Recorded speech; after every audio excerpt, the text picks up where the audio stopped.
Hey guys, welcome back to part 6 or 7 or 8 of the BMW project build. Today I'm going to be doing something that's pretty cool. I'm going to be using the BMW scanner and using my laptop to further diagnose this car. I already downloaded the software on my laptop, so this should be pretty easy. I can plug and play and we'll see how it goes. Okay, so when you have the scanner plugged into the OBD2 and your laptop and you have the software installed, both these things should be green and it'll let you press continue. So I was able to get on and I pressed scan, and it's currently scanning all of the ECUs and computers on this thing, and it's looking pretty rough. On DME there's 25 errors. It looks like there's an error so far for every single part on this thing. So basically, it's going to go through this is going to be 2 or 3 minutes of it scanning every single thing. It looks like it's almost done. At this point, all of these things I don't really care about for the drivability of the car. Okay, so here are all the errors for the DTC or the DEC or DTC. There's a lot of them. Misfires. Misfire during warm-up, worsening. Oh my gosh. Shadow. All these misfires. And that's not great. Today I found a new development which could be a major reason why this whole engine is having a rough start. So it's been a while since I filmed because I just got a little distracted and a little busy. So let me catch up on what I have done to this car right now. So last time we worked on the car, I think it was the fuel or something.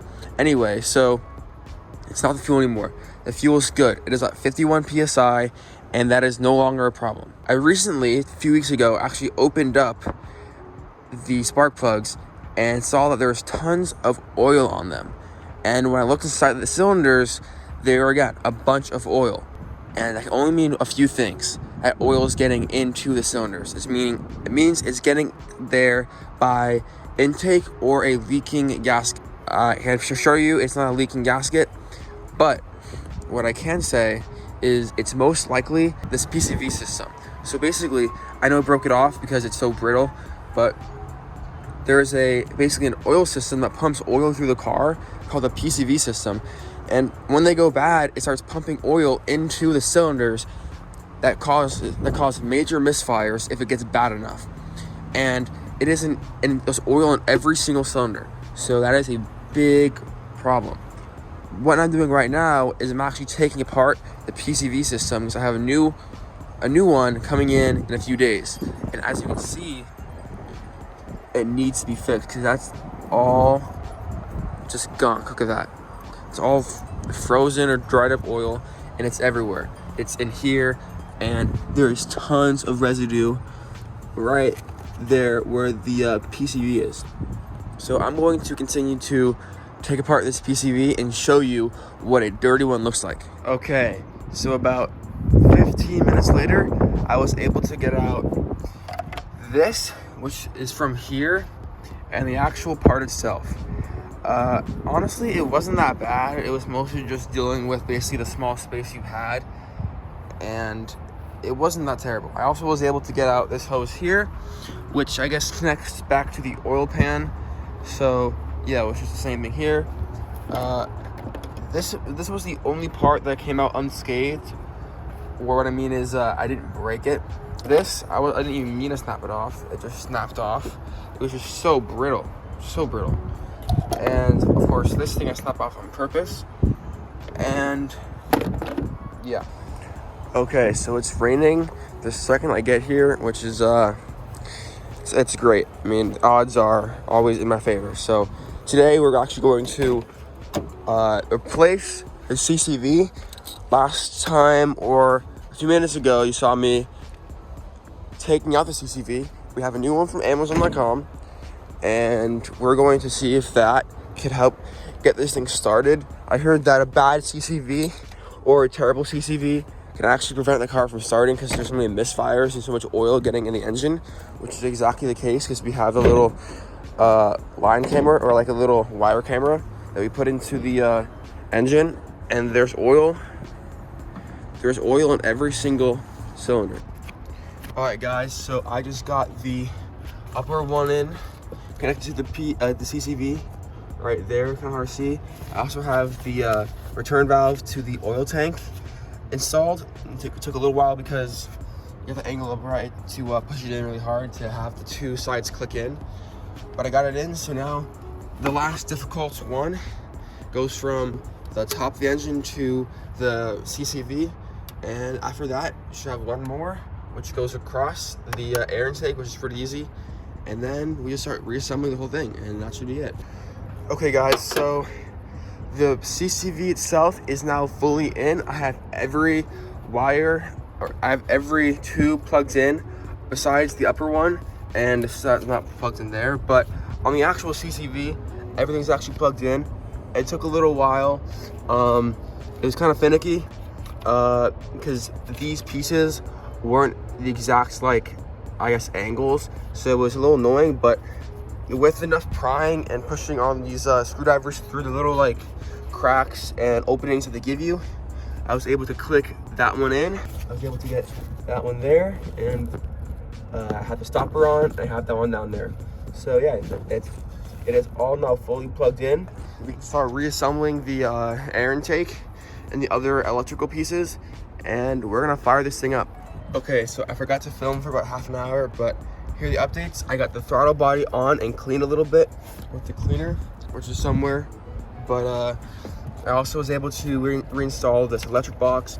The air control has been back in. I reattached the oil dipstick, and yeah, I plugged in some wires over here to the valve control. So yeah, we're moving. We're almost there.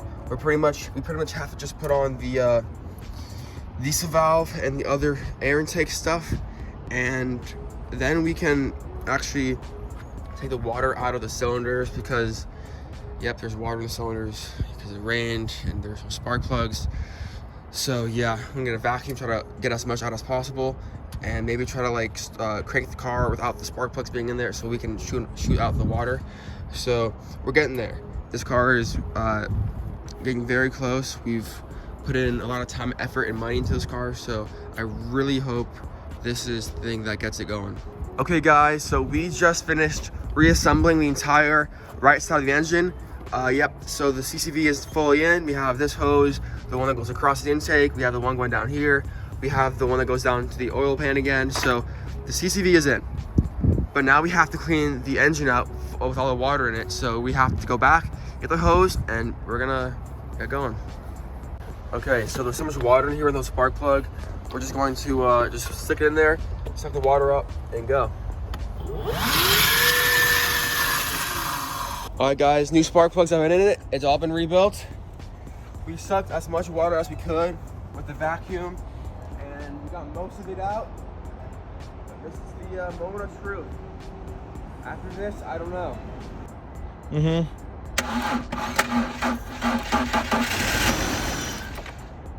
It sounds like there's no misfires, but it looks like this fuel injector is leaking. Guys, I guess the O-ring I put on it is not the right size, but I think we're gonna try a few more times, see if it runs.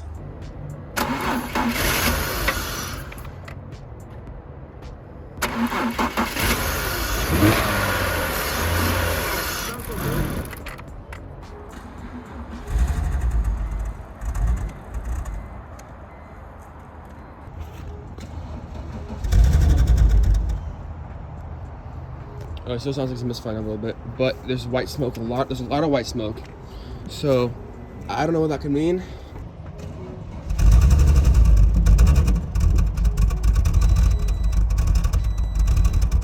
Okay. A lot of white smoke. This thing's not happy.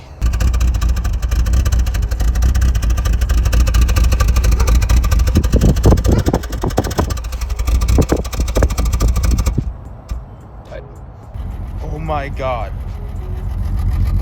It is running so much better.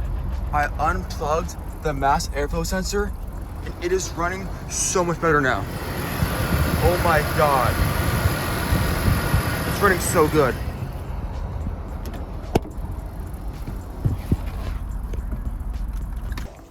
Oh my God, guys. This thing runs so well. I unplugged the mass airflow sensor. Boom. Idles perfectly at about 900 RPMs.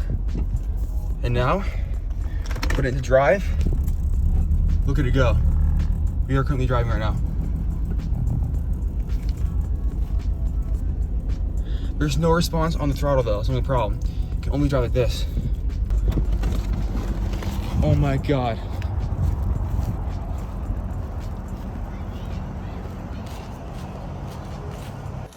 Okay, so moment of truth.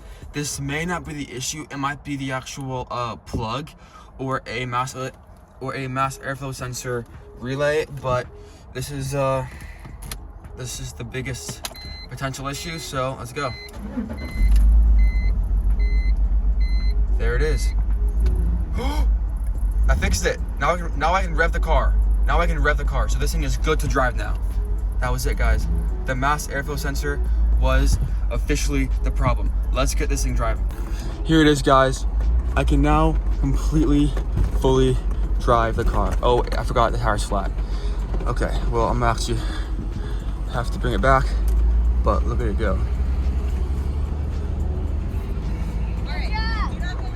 Oh my God, guys, we're driving it. We're driving it. It just hit the gears. The gears work. We are now going on the actual road. Oh my God, this is big. Oh my God, how it's supposed to. But that'll be for today because I don't want to drive on the road, as you saw. But look at this.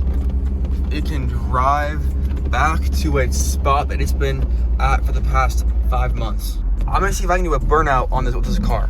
I will be so surprised if we can do that. Ready? So, left foot on the brake, right foot on the gas. Oh my gosh, I think I just did a burnout. Let's go check.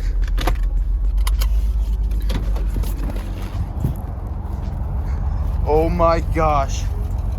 It did a burnout. It just did a burnout. That is crazy.